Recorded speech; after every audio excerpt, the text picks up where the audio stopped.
Thân chào cả nhà, không nên xem chùa đâu đó. Nhớ đăng ký, like, comment để ủng hộ team nha. Lúc đầu mọi người chỉ nghĩ đây là một ngày bão quen thuộc. Không ai ngờ được, điều này là do ảnh hưởng của bão mặt trời. Thế giới sắp bị mất điện. Sở Quản lý Khẩn cấp tỉnh, Cục Thời tiết tỉnh nhắc nhở bạn. Đêm 23, bão 16 sẽ tấn công trực tiếp tỉnh chúng tôi. Gió lớn nhất hoặc lên đến cấp 15 đến 18. Thành phố Thâm Lam, đồng bằng sông Châu Giang có mưa lớn cục bộ. Vui lòng làm tốt lượng mưa lớn và tình trạng ngập nước ở thành thị và nông thôn do nó gây ra. Lũ quét và lở đất. Công tác phòng chống thiên tai như lở đất.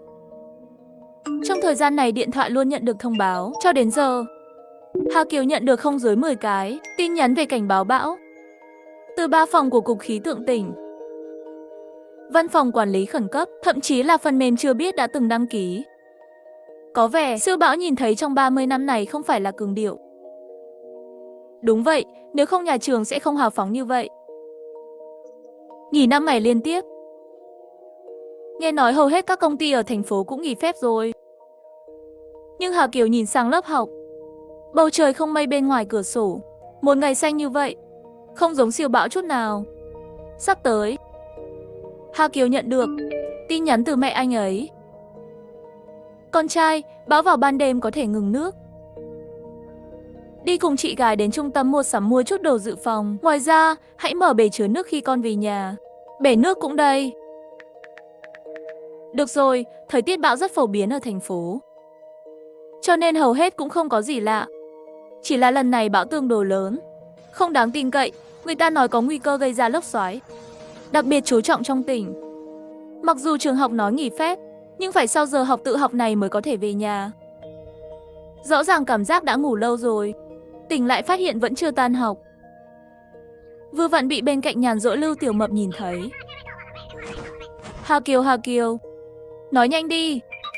Lưu Tiểu Mập thật bí ẩn. Dùng một tay vặn môi nói với bạn một chuyện quan trọng. Năm ngoái tôi bị ám ảnh bởi những kẻ cùng sinh tồn. Bạn biết không? Vâng, tôi đang ở một diễn đàn sinh tồn ở nước ngoài. Gặp một người Trung Quốc. Hắn làm việc cho Cục Thời tiết và là cao tầng. Anh ấy nói thời tiết năm nay thật kỳ lạ. Nhóm của anh ấy đã theo dõi một số hiện tượng kỳ lạ. Sau khi báo cáo lên, anh ta không chỉ không có phê duyệt dự trữ để tiếp tục giám sát. Thay vào đó, nó đã được làm thẳng. Là bởi vì hắn đắc tội với người nào đó. Chắc chắn là không. Hà Kiều, bạn là bạn thân nhất của tôi. Tôi vừa nói với bạn. Tôi nghĩ bạn nên chuẩn bị một chút. Dự trữ một số vật tư và thuốc men cho một ngày mưa. Dừng lại, bạn có muốn xảy ra thảm họa không? Như sóng thần hay chiến tranh? Mê mông, một chút. Vậy thì tôi sẽ có chỗ để sử dụng. Tôi hiểu rồi. Sau đó là một bộ đã sớm nhìn thấu mọi mục đích. Tôi không có ý đó. Lưu Tiểu Mập biết. Hà Kiều chắc lại nghĩ anh ta là đang sợ thiên hạ không loạn. Nhưng lần này có thực sự kỳ lạ không? Hà Kiều, bạn phải chuẩn bị trước. Cuối cùng cũng nghĩ. Khu vực giảng dạy bùng nổ thành tiếng reo hò kinh ngạc. Hà Kiều gần như không nghĩ đến việc bỏ lại Lưu Tiểu Mập.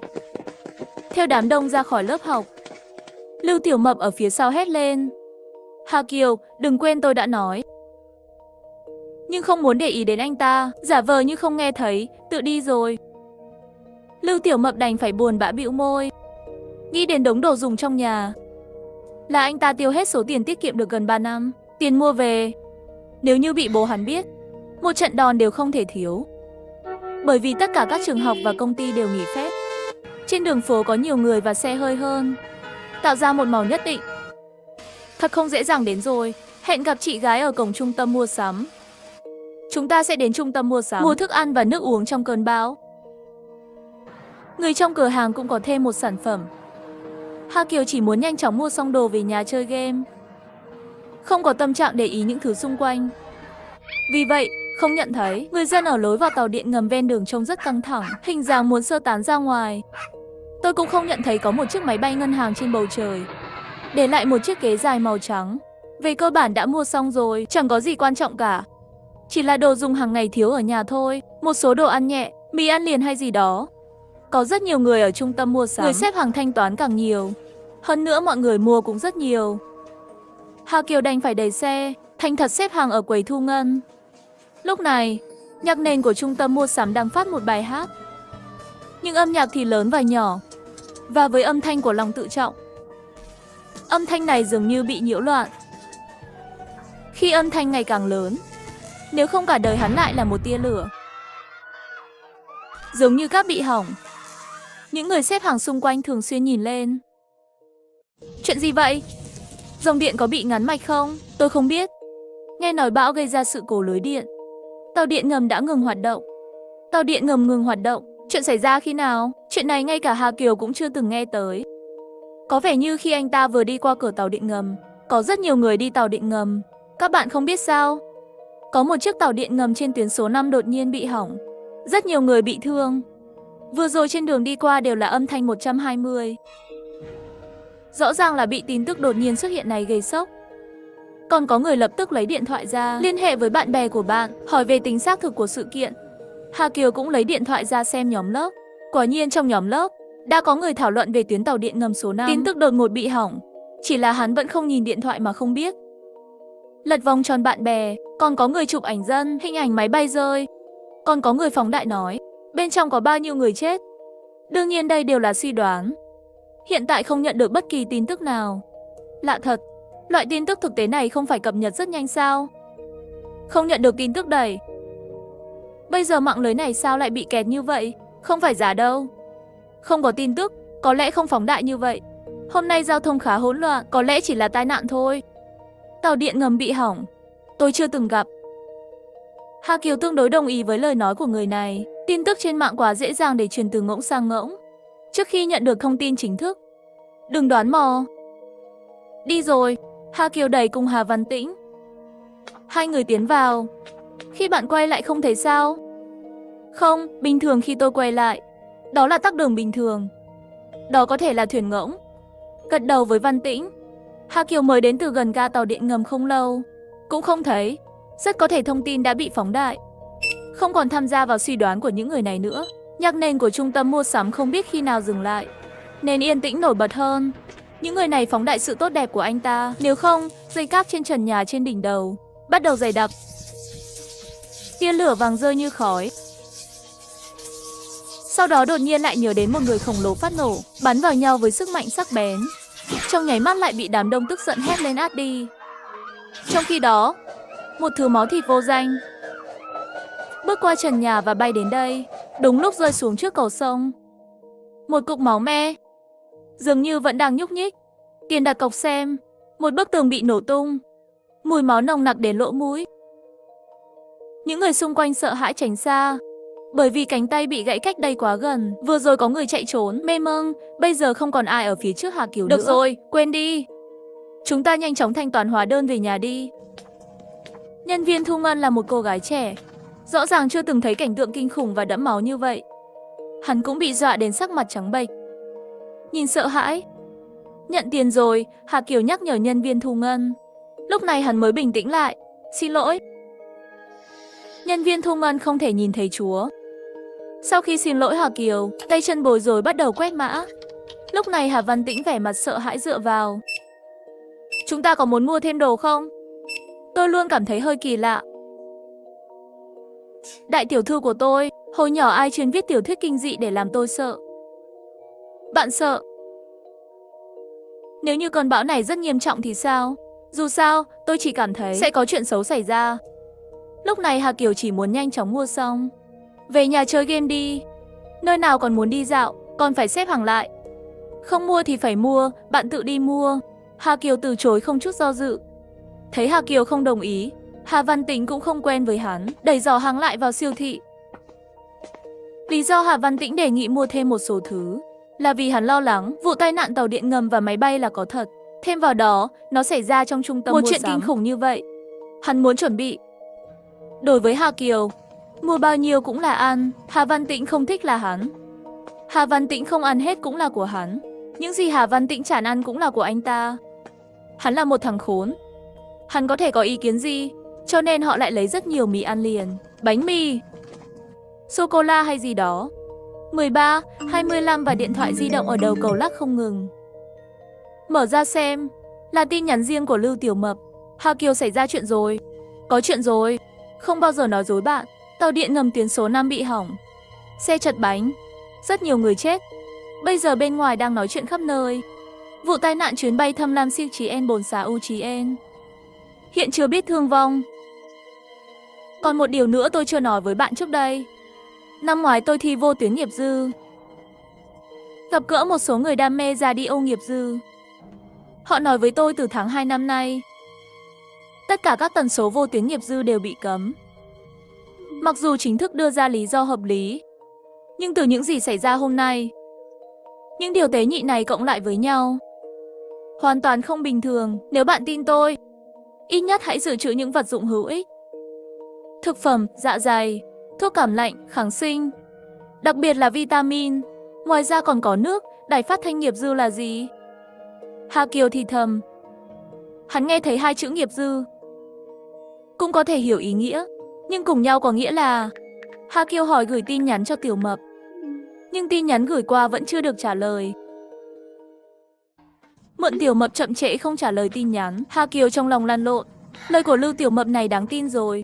Kể từ khi anh ấy bị ám ảnh bởi tiền tiết kiệm, mỗi ngày đều bí ẩn, còn có vẻ như đặc biệt mong chờ thảm họa xảy ra. Thành thật mà nói, cầu sông rất không tốt. Thậm chí có chút cảm giác không có việc gì làm. Nhưng Hà Kiều chợt nghĩ, như Lưu Tiểu Mập đã nói, rất nhiều đồ ăn thức uống, ngay cả khi mua không dùng được, cuối cùng luôn ăn được, sẽ không lãng phí. Mua chút để ở nhà cũng không sao. Không khí hôm nay, nó khiến anh ấy cảm thấy hơi kỳ lạ. Quên đi, mua thêm đi. Hà Kiều lại kéo Hà Văn Tĩnh, đã mua thêm một số thực phẩm chịu ăn hơn, như bánh quy nén đóng hộp, túi bánh mì, vi, 2 giỏ hàng đầy đủ tốn hơn 800 tệ. Chúng ta có thể mua quá nhiều không? Khi chờ thang máy, Hà Văn Tĩnh đột nhiên có cổ lại một câu như vậy. Hà Kiều cười không được, giờ bạn lại sợ. Hà Văn Tĩnh bĩu môi, không thèm để ý tới hắn. Có 2 giỏ hàng trong thang máy, chiếm không gian ngay lập tức. Thang máy vừa chạy trở nên có vẻ hơi không nhạy cảm. Đèn trong hộp cũng nhấp nháy vài lần. Hà Kiều đột nhiên nghĩ đến vụ nổ ở trung tâm mua sắm, và âm thanh dây cáp vẫn còn vang vọng trong đầu hắn. Lỗi lưới điện. Tàu điện ngầm ngừng hoạt động, sẽ không có trục trặc trong cửa hàng, cũng ảnh hưởng đến thang máy phải không? Nói xong, bầu không khí lập tức trở nên căng thẳng. Cứ như vậy bế tắc 10 mấy giây, may mắn thay, thang máy đã đến tầng âm một cách suôn sẻ. Sự cố mất điện tưởng tượng của anh ấy không được phát hiện, ngay cả đèn trong hộp cũng không bao giờ nhấp nháy nữa. Như thể những gì hắn vừa nhìn thấy chỉ là ảo giác. Đẩy giỏ hàng qua, đường đến bãi đậu xe ngầm. Hà Văn Tĩnh không thấy xe của Lương Anh. Đang muốn gọi, chỉ nghe thấy tiếng còi. Lái xe đến đây chính là Lương Anh. Sau khi xuống xe, Lương Anh nói, cũng không biết hôm nay xảy ra chuyện gì. Tín hiệu điện thoại di động không tốt, cho nên tôi quyết định đến cửa thang máy bên này tìm các bạn. Tôi không biết, sáng nay tín hiệu rõ ràng là rất tốt. Sao các bạn mua nhiều đồ như vậy? Hà Văn Tĩnh nhìn Hà Kiều nói, không cẩn thận thì mua quá nhiều. Được rồi, còn rất nhiều xe phía sau. Đi thôi. Lương Anh gọi chị em Lương lên xe. Chiếc xe đạp của Hà Kiều vẫn còn trên đó. Đừng nói với họ. Hai mẹ con nhanh chóng lái xe đi. Hà Kiều vừa trở lại cửa trung tâm mua sắm, tôi nghe bảo vệ nói thang máy bị hỏng. Có người bị kẹt, thang máy bị trục trặc. Cũng may vừa rồi hắn đã lựa chọn đi lên cầu thang. Trong khi đó, Hà Kiều cũng lo lắng. Giờ hắn chỉ muốn biết, có đúng là tàu điện ngầm ngừng hoạt động dẫn đến thương vong lớn không? Vụ tai nạn máy bay có phải là tin đồn không? Hắn phải tự mình đi xác nhận. Bên ngoài người đi bộ vẫn đông đúc. Giao thông hay bạo loạn. Còi của cảnh sát giao thông, báo động 120, tiếng còi của xe máy, trộn lẫn với sự lạm dụng và ồn ào của đám đông. Như một nồi bị hỏng. Nhìn lên lần nữa, bầu trời trống rỗng, bị một cái bóng trắng sắp biến mất chia làm đôi. Một nửa là bầu trời xanh không mây, một nửa là hoàng hôn đỏ tươi như lửa. Cùng màu với bầu trời xa xôi đó, một nửa thành phố chìm trong bóng tối của máu. Khi xe đầy cầu sông đến cửa tàu điện ngầm, không nhiều, chỉ cần sơ tán người dân khỏi giao lộ, có được thứ hắn muốn chắc chắn. Đường dây số 5 thực sự bị hỏng do trục trặc điện. Nhưng thương vong không nghiêm trọng, chỉ vì đột nhiên bị hỏng, khiến một phụ nữ mang thai rơi ra khỏi ghế, gây chảy máu. Ngoài ra còn có một số chấn thương khác, nhưng tạm thời không có thương vong lớn cho hành khách. Nghe nhân viên nói vậy, Hà Kiều thở phào nhẹ nhõm. Tin đồn làm loạn lòng người. Hắn nghĩ quá nhiều. Bình tĩnh và suy nghĩ. Thế giới vẫn sẽ hoạt động như bình thường. Về nhà đi. Tối nay có bão lớn và mưa lớn. Đừng ở ngoài. Nhân viên cửa tàu điện ngầm thúc giục anh ta. Tàu điện ngầm ngừng hoạt động vì lưới điện gần đó bị hỏng. Có thể là do bão gây ra. Biết mình muốn gì, Hà Kiều cũng không hỏi thêm. Chạy về hướng nhà bằng xe đạp. Đường phố vẫn còn lộn xộn, nhưng trái tim của Hà Kiều không còn rối loạn nữa. Tuyến số 5 ngừng hoạt động vì lỗi lưới điện. Vì vậy, những tai nạn trong trung tâm mua sắm vừa rồi, bao gồm cả trục trặc thang máy, các tia lửa và vụ nổ, chắc là do cùng một nguyên nhân. Thời gian tới, toàn bộ khu vực này của họ có thể bị mất điện. Không có gì to tát cả. Mất điện trong thời tiết bão là chuyện bình thường. Còn về vụ máy bay, Hà Kiều trên đường về nhà đều đang xem điện thoại di động. Mặc dù trên nền tảng video ngắn có người gửi ảnh máy bay chết, nhưng tất cả đều rất mơ hồ. Nghĩ, ước tính những người này chính là muốn cọ sát lưu lượng truy cập để gây ấn tượng. Bởi vì anh ta đã thấy có Big Năm đang bác bỏ tin đồn. Mặc dù không phải là phản hồi chính thức, nhưng hiện tại không có phản hồi là phản hồi tốt nhất. Nói rõ chỉ là người có tâm cố ý cường điệu mà thôi. Loại tin tức thời sự này, đặc biệt là tin tức lớn này, thông thường đều update rất nhanh. Anh ấy vẫn thích tin vào bản phát hành chính thức hơn. Mọi thứ chờ ngày mai có tin tức rồi mới phán đoán đi. Tôi đến ga tàu điện ngầm xác nhận rồi. Tuyến số 5 thực sự ngừng hoạt động, nhưng không có thương vong lớn. Chỉ là ngã một phụ nữ mang thai. 2:30 chiều, Hà Kiều về nhà. Tầng dưới là cửa hàng tiện lợi quá đẹp. Nó được mở bởi bạn học của Hà Kiều, nhà Tiểu Mỹ. Mẹ của Tiểu Mỹ đang chơi điện thoại trước cửa hàng. Không thấy nghe Tiểu Mỹ, Hà Kiều dừng xe đạp lại rồi hỏi. Tiểu Mỹ vẫn chưa về sao? Đi mua hàng với bố nó rồi. Không có gì ngạc nhiên khi gã đó bỏ đi từ lâu rồi. Nếu không, trước đây họ đều về nhà cùng nhau trò chuyện. Mở cánh cửa sắt lớn bên cạnh cửa hàng tiện lợi, đi lên tầng 3 nhà mình. Lương Anh, họ đã sắp xếp xong những thứ đã mua rồi. Những gì không cần để trong tủ lạnh giống như một ngọn đồi, chất đống trên mặt bàn bếp. Trải qua những thăng trầm trên đường đi, Hà Kiều vẫn không tốt. Nhìn vào những lon và bánh quy nén xếp chồng lên nhau. Mì ăn liền, biểu cảm hơi xấu hổ. Thật sự có chút phóng đại. Lương Anh nhìn nhiều thứ như vậy cũng có chút đau đầu. Các người nghĩ sao? Mê mông, làm thế nào để giải thích điều này? Lúc này điện thoại lại rung lên. Hà Kiều nhặt lên. Hàng chục xe cứu thương chạy qua. Làm sao có thể chỉ có một phụ nữ mang thai bị thương? Cảnh báo năng lượng cao, bạn tự xem đi. Người khác gửi cho tôi. Những nhân viên đó hoặc là hoàn toàn không rõ tình hình, hoặc là sợ gây hoảng loạn cho quần chúng. Cô y nói vậy. Nhân tiện, bạn dự trữ thực phẩm và en xăm thuốc. Một chuỗi văn bản như một thông điệp bị trì hoãn. Đánh bom cùng lúc. Hà Kiều nhanh chóng xem xong. Không chút do dự mở tấm ảnh flash đó ra. 5 giây sau, một hình ảnh cực kỳ đẫm máu hiện ra trước mắt hắn. Máu nội tạng còn sót lại. Hà Kiều cẩn thận xem lại bức ảnh này. Mặc dù cảnh tượng đủ đẫm máu, nhưng với anh ta chẳng là gì cả. Cuối cùng anh ấy cũng tìm thấy những gì anh ấy muốn từ những bức ảnh. Dấu hiệu trạm tàu điện ngầm khó giả mạo. Nói cách khác, bức ảnh này là thật.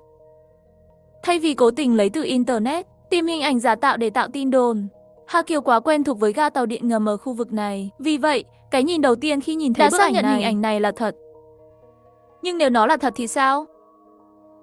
Cho dù ga tàu điện ngầm xảy ra tai nạn giao thông nghiêm trọng, đặt nó vào ngày mai chỉ là một tiêu đề tin tức.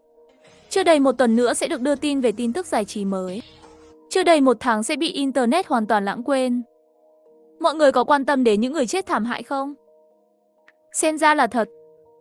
Nhân viên đó có thể không biết. Hà Kiều nhớ lại biểu cảm của nhân viên ở lối vào tàu điện ngầm vừa rồi. Mặc dù bên kia rất tận tâm, đang sơ tán đám đông, nhưng hắn vẫn bắt được một chút lo lắng thiếu kiên nhẫn. Nếu đối phương biết tàu điện ngầm xảy ra tai nạn thương vong nghiêm trọng, không thể là cái nhìn này. Phải, có chuyện xảy ra với tàu điện ngầm, máy bay cũng vậy. Tôi thấy sắp xảy ra chuyện lớn rồi. Bạn vẫn chưa đi tích trữ thêm đồ. Mua một số lon và bánh quy nén để lưu trữ. Vâng, bánh quy nén tốt. Nếu vậy, trong nhà có hàng thường xuyên không được. Lưu Tiểu Mập có chút kích động. Bạn có biết tại sao đài phát thanh nghiệp dư bị cấm không? Có lẽ không muốn mọi người trên khắp thế giới trao đổi tin nhắn. Và sự cố tàu điện ngầm vẫn chưa được đưa tin. Tôi nghi là có người cố ý ép.